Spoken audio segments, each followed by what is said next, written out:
So moving on to a more general nutrition standpoint, how do you ensure a balanced diet while you're training at the gym or when you're doing like training for athletes as well? Yeah. I think with a balanced diet, it's very easy to say, okay, you have to eat this and this and this. Make sure that you're eating 200 grams of vegetables a day.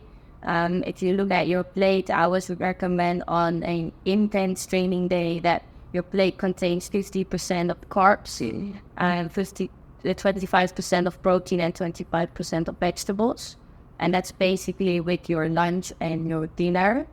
And that your protein of your breakfast is, high in protein as well, but also high in more complex carbs. So oatmeal, but can also be with dairy, rice, but or change to basmati or brown rice.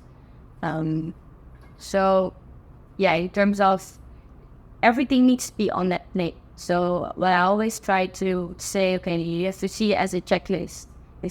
It's not nice to do that with food because you want to enjoy something as well. But see it as a checklist. Like, okay, I have my protein, check. I have my vegetables, check. Is there some color on the plate? Because it helps as well with vitamins, check. Carbs, is it a complex source of carbs? Whole meal, but those can be beans or lentils. Rice, quinoa, whole meal pasta, check. And then, of course, also very important, is that something to drink. Because when weather's like this here at Singapore, it's sort of very important to keep your hydration status up. And that's, it's eating enough, first of all. Calorie need for an athlete like football, you go towards the 3,000 calories, 3.5K a day.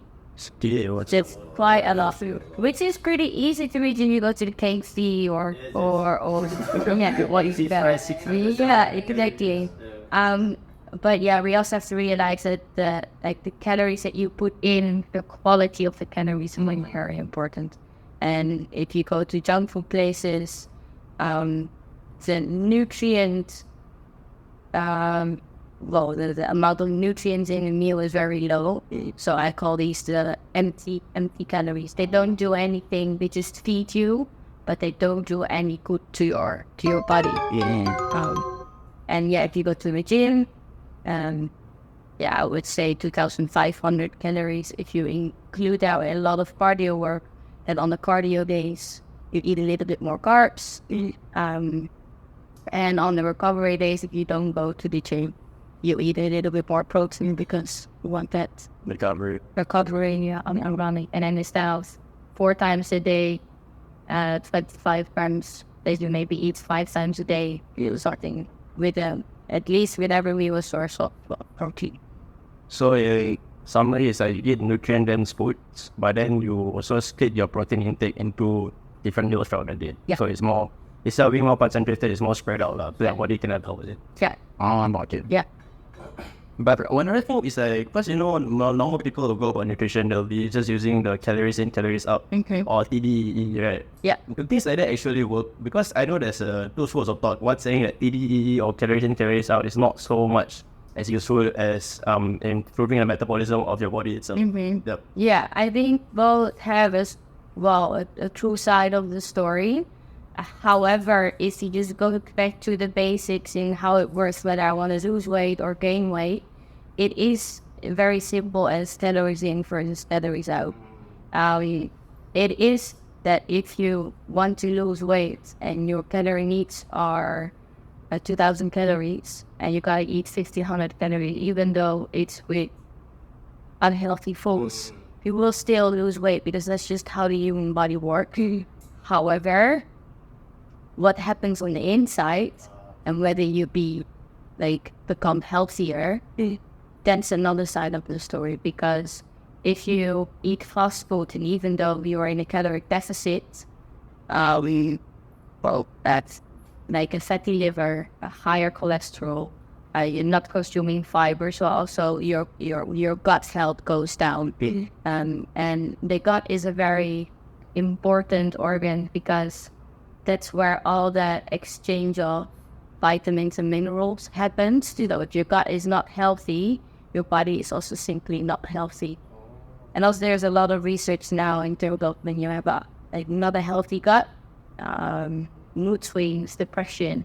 So the gut and the brain is also linked together. So calories in, calories out, it is just how the human body works.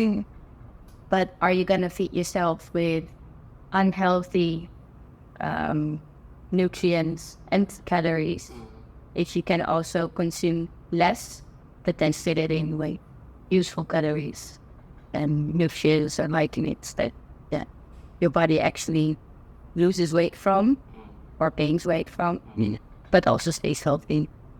That's so interesting. So you're literally, as they say, you are what you eat. Yeah, and that's a healthy point. Yeah, exactly. It is, and that's the difficult thing of nutrition. And I understand that people live their life. There is a lot of social pressure, and we go out with friends. So it is not as straightforward as people sometimes think. And if you're injured, you go to a physiotherapist and you get treated. But when are you going to a nutrition? There's maybe it only happens when a player gets injured and wants to be back and knows that nutrition can help. Or you're getting older, you get to know your body. It's I'm getting more tired. Oh, maybe something with my nutrition has to do with it. But it only happens when you're in your 20s. Before that, I see that now with LCS as well. I could tell the boys when they look at me, some of them, and they'd be like, what? Because I still play, I still feel fine. I can do my games. So why do I have to pay attention to that? But for the long run, it can. I feel like the metabolism also just snaps once you stop playing. Like, for example, I was a school player in the past, so I was quite active. But then I had 5 to 6 trainings a week, so I didn't care what I did. And when I came to poly, I just stopped to focus on my studies.